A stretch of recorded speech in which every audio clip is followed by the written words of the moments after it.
All right. Hello again, adventures, and welcome to another exciting episode of Daily December 2023. This is day 17. So, today,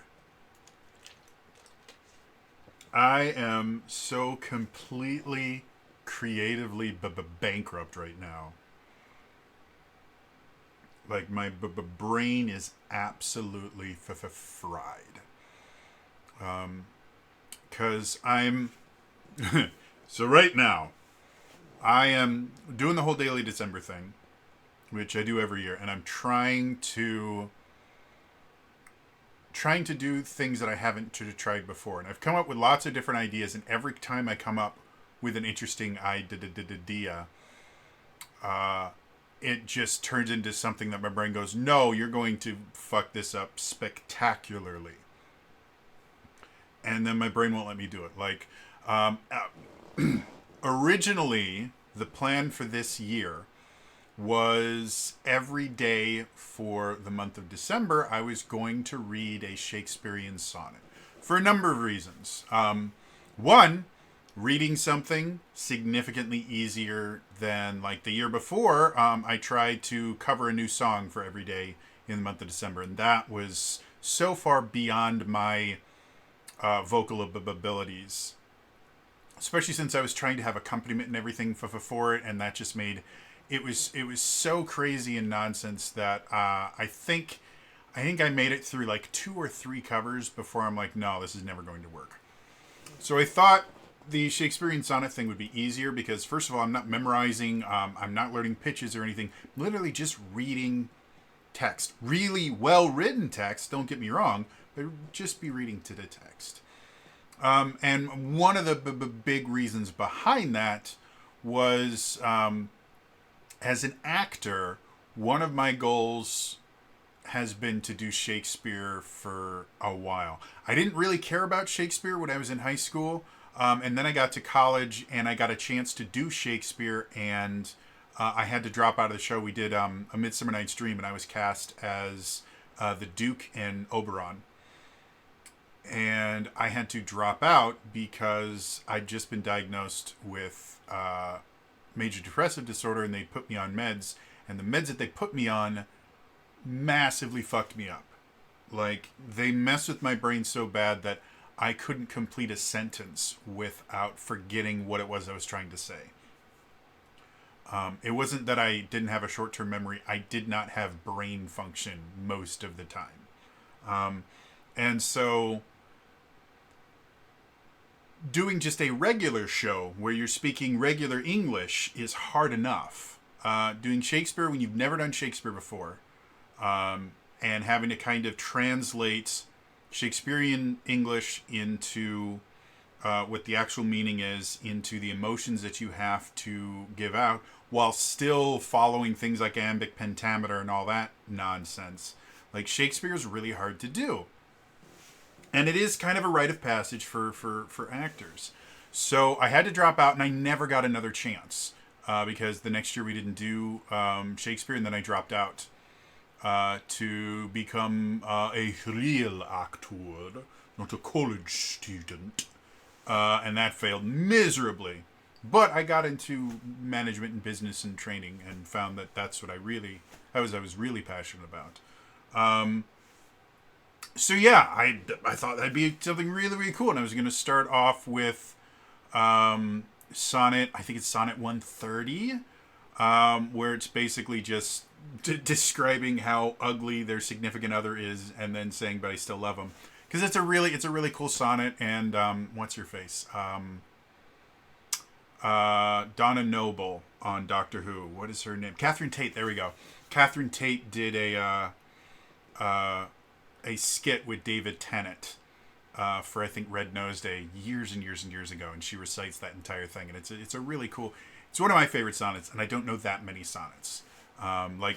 Everybody knows, shall I compare thee to a summer's day. That's all they know is, shall I compare thee to a summer's day? There art more something and something, and that's all I know as well. But I thought it'd be fun. And then I started just looking over various sonnets. And again, doing Shakespeare is very, very hard. Doing Shakespeare well. Doing Shakespeare poorly, super, super easy. And way back when I was in, God, it must have been 6th or 7th grade. When I was in sixth grade, I went to this middle school that was just 6th, 7th, and 8th graders. And we had this teacher who was phenomenal. He shaped a lot of the things that I do. I've got something on my glasses. Sorry. A lot of the things that I do now, from a performance standpoint, I learned from this teacher. He was amazing. And in 6th grade, I auditioned for the audition-only jazz band. And we were a decent-sized band. We were like a 30 or 40-piece jazz band. And we had things like clarinets and flutes in our jazz band, because, of course, we did. And I think when I was in 7th grade, we got to perform with this jazz clarinetist who's unfortunately passed away now. But he was brilliant. He's a gentleman by the name of Chuck Hedges. And he was so phenomenally talented. Just absolutely. And I remember we were talking about performances and stuff like that. And he said this, and I'm paraphrasing because I can't remember the exact phrase he used, or the exact words he used, but it's effectively, every time you perform, it should be your best performance. Never, ever perform it less than your best, because you're doing a dissatisfaction to yourself. It doesn't mean that you can't have bad performances or anything like that. It means that every time you perform, you put all of yourself into that performance. You deserve that. Your audience deserves that. You always perform at your best. And that has stuck with me for 20 some odd years. This idea that you don't half-ass your performances.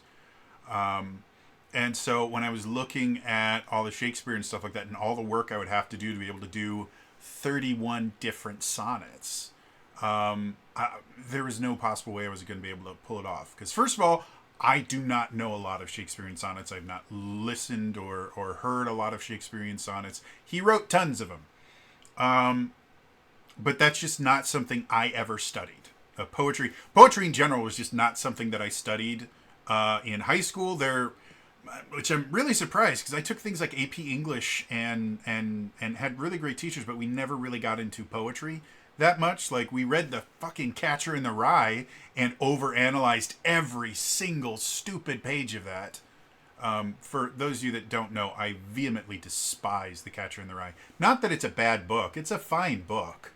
But people attribute this symbolism built into it that simply isn't there. People read into this book for just so they can say that it was this amazing, unbelievable story. And it's not. It's a fine novel. But it doesn't have this super deep meaning of anything. It's a book. And it's fairly well written, but yeah. So anyway, yeah, so that got rid of that. And then I've had so many other ideas, because that's what I do when I can't get out of bed and things like that, and I need to keep my mind occupied, because if I don't, I have PTSD flashbacks. I come up with other ideas for things that I like to do. Like, I have a complete plan for a D&D reality TV show, specifically about DMing. And I know exactly how I'd want to do it, and I've got most of it planned out. Really, the only thing stopping me is my own physical and mental health, and the fact that I would need to partner with someone bigger than me, because it would require a fairly large amount of people to be able to do it. Like, we would need judges, and we would need a method for collecting votes, and we would need players, because this would be a DM kind of reality TV show. And so the DMs would have to prove that they're the greatest DM in the world, and I had all these great ideas. And so that, I would love to do something like that for Daily December. Never going to happen. And I even know at least one person that I could approach that actually has the resources to pull it off. Or if they don't actually physically have the resources, they have enough connections that they could get the resources together. But I wouldn't be able to be a part of it because, again, mental health stuff. I would burn out instantly. And so yeah, I've thought of so many different things that I want to do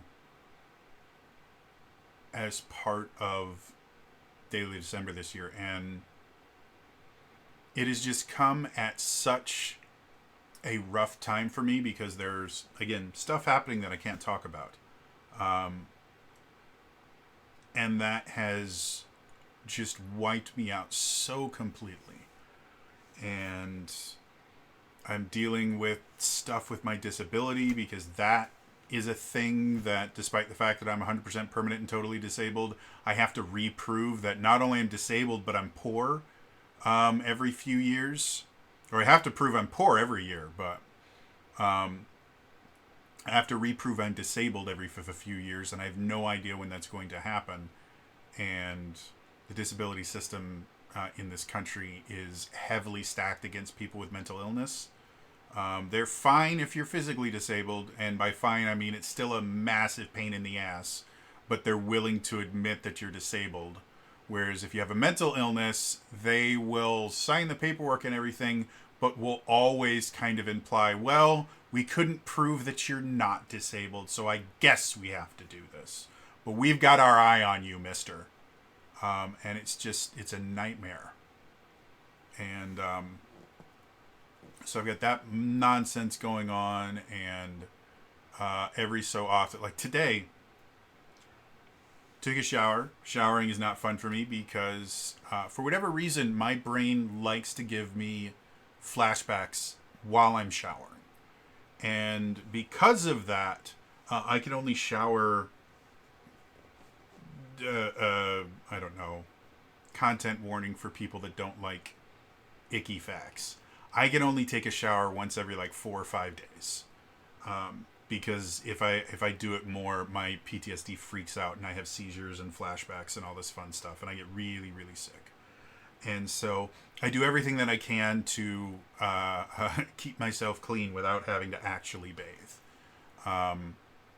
And so finally was able to take a shower, and my shower head is a nice high pressure shower head. So even though I don't have the greatest water pressure in the world, living in the basement, I get good water pressure out of my shower head. And the problem with it is, for whatever reason, it gets the little thingies. The way that it gets good shower pressure is they just have these tiny little holes for the water to come through. And so the water comes through as like little laser beams. And it works fine enough. But all it takes is the tiniest bit of impurity to get in there. And instead of the water going pss, it goes like psh, and I get these weird things where I'll turn on the shower and the shower will be here, and I'll turn it on so it can warm up before I get in there because I don't like cold showers. So I'll turn it on, and then the water will just, like 2 or 3 tiny little streams will just start shooting me in the face from like 6 feet away because it's just shooting at this weird angle. And so you can unscrew the top of it and you can take the little plate out and you can clean that. Well, I was getting tired of literally every time I clean it, I put it back on, and within like a day, it's already causing issues again. And so I thought maybe there's little particles or something that are further in. And so I'm going to just flush it. Well, when I flushed it, a bunch of pieces fell out. And I found most of them. I didn't find all of them. I can't be sure about this, I think one of the pieces went down the drain. And whatever piece that was, it was very, very small. And that caused even bigger problems because now the shower head doesn't work. It was one of those shower heads where you push a thing and it changes from like, just like a shower into like a more concentrated stream kind of thing for like massages. And I specifically use that setting so I can shave in the shower because for whatever reason, it's the only thing that gets my horrible beard out of my razor is like 10,000 psi onto my razor. So it is now worthless. And so I went and hold on. Nope. I went and I bought. I had to go buy a new shower head, and so that's going to be a whole new thing. And because I have to figure out how to connect it, and I used to be a relatively handy person. I'm not anymore, and I have broken enough things that it terrifies me for something important like my shower. Like I need to be able to bathe. That's a really important thing. And so I'm freaking out about that, which I shouldn't be because it's a stupid fucking shower. It's all it is it's a shower. It's how my brain does it. So yeah, today's video is just me bitching about my life and talking about how much it sucks to be me. So hope you guys are enjoying this. I know you have lots of choices when you choose to watch random nonsense on YouTube, so we appreciate that you've chosen Trader Jody Airlines. Please be sure to wait until the plane has come to a complete stop before exiting. Goodbye now. Goodbye. Bye-bye now. Bye-bye. So let's see, what else is good going on? What other kind of cool ideas have I had? I have been really enjoying this, turning video games into TTRPGs, and I'd like to do it with something that's not a video game. I play a lot of video games, and that's just been the thing that's inspired me. And I was really happy about, I think yesterday's video where I turned Monster Hunter into a TTRPG, because I think that would be really fun. And I would love to be able to do that professionally. Like I know a few people actually that make their living running RPGs. And it is a thing to be a professional dungeon master. I think it'd be really, really cool. I remember years ago, back in the before times, Roll20, which I'd been using for like 4 or 5 years at that point, Roll20 put out a job listing for a resident dungeon master for them, or resident game master, where you would become the official game master for Roll20, and you would like broadcast your games on Roll20's website. Like it was, for me, it was a dream job. And this was years ago before I had become 100% disabled. And so I applied for it, didn't get it. And they gave it to, we found out later, they gave it to the exact wrong person. Because they gave it to Adam Coble. Which for those of you that are not familiar with that name, I envy you. But at one point, he was very well respected in the tabletop RPG place, and then he fucked up majorly, and a lot of people found out that he was significantly less of a good person than he claimed to be. And he got basically thrown out of the TTRPG space. But it always annoyed me because Coble, again, back then, he was the darling of tabletop RPGs. And back then, he had already worked with Roll20 often. So he was already pretty well known to them. And then he got the job. And to me, it felt annoying that why list a job opening and make people, jump through all these hoops to go and apply for it when you're just going to give it to someone that you've already been working with. To me, that was the thing that kind of pissed me off about everything. Not the fact I didn't get the job, because let's be honest, I was still very young in my DMing career, and had I gotten that job, I'm not sure I would have done the best job at it. I think now, if it weren't for my disability, I think now I have the skills and the knowledge that if Roll20 ever did need an in-house DM, I think I would be the perfect candidate for that. Again, aside from being completely incapable of holding down a job, if I could hold down a job, I think I'd be perfect for that job. But yeah, back then, it was one of those things where, and this is advice that was given to me years ago, don't apply exclusively for jobs that you're qualified for. Apply for ones that you're not qualified for. Because first of all, qualifications in and of itself are largely bullshit. And the reason that they put the qualifications on there is a way to discourage people from applying. In all actuality, if you are applying for a job, if you're smart, you're going to find out a lot more about what the actual job is during the interview than you are ever going to find from a job listing. And 9 times out of 10, the job that is listed is very rarely going to be the job that you're performing. And again, it's not a false advertising thing or anything like that. Describing a potential job in a way that is easy to understand and short enough that people can read it is incredibly difficult. And so it's generally boiled down to the very, very bare bone basics of these are the deliverables that you will be a part of. But once you actually get into the job, both you and your employer learn exactly what your job is going to be. Even something as simple as like sales manager. Like I used to be a sales manager in retail. And the job description for the sales manager was nothing like what I actually did. And it wasn't a lie or anything like that, because the actual job description of the sales manager was you were just a glorified salesperson that had keys. You were a key carrier. However, our particular store did not need a sales key carrier. It would not have been a good fit for the store because we already had plenty of key carriers.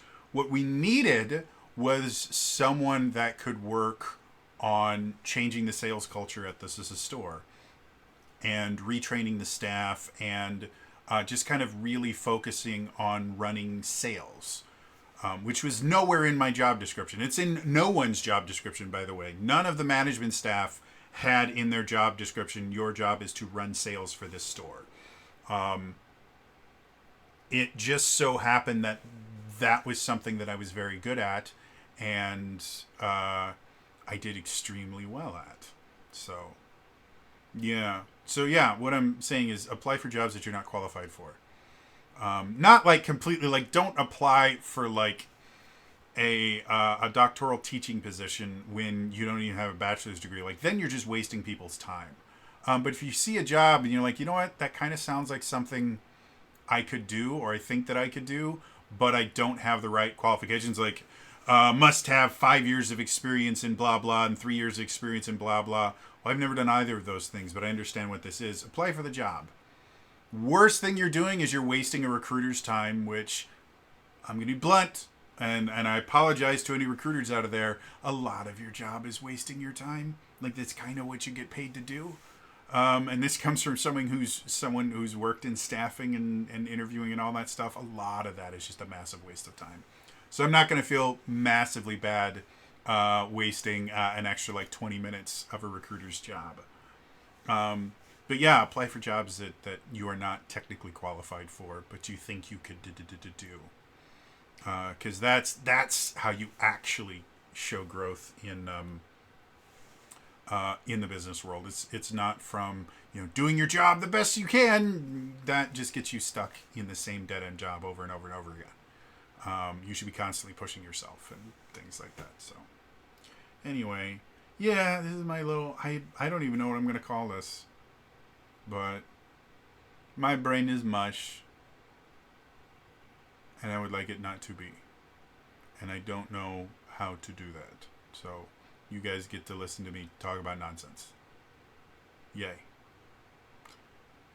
Anyway, that's all for me today. I will see you guys tomorrow. All right? Bye-bye.